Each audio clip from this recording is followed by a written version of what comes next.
So Startup Bootcamp flash interview with Michael Backus. Hey Michael. Hey. So you just spoke about going beyond the fantasy point where a startup has existed for a year or so and can't sell, I don't know what you called it, can't sell the fantasy anymore. It's the fantasy of like zero. Yeah. What could be. So you have a little bit of a problem that when you have let's say a PowerPoint slide or you have a team sitting in front of you, that the guys can kind of tell you a story and your fantasy can kind of go, oh yeah, I can see that happening.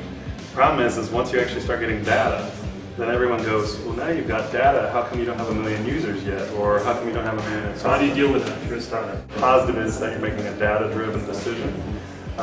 If you're not, let's say, pushing the reset button, then it really comes down to how are you packaging, let's say, the numbers. Now, if you don't necessarily have 1 million users on the platform yet, if the quality of those users are then revenue generated, if you have a grasp of how your funnel is working, how you're getting people into the machine to generate revenue, then the only thing that's been slowing you down is just the fact that you haven't had the capital to be able to run a larger campaign, or you've been financing it. So you just need more fuel.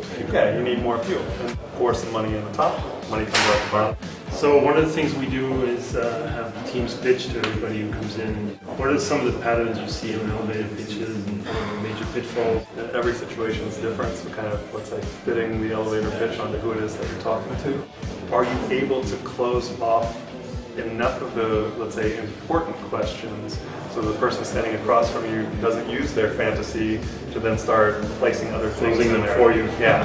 You don't want somebody to close that for you. What you want them to do is then ask follow-on questions that say, oh, you're bringing these people in, how much is it costing you? Or, oh, you have a subscription model, and oh, and you want those kinds of follow-on questions and not the, how does this work?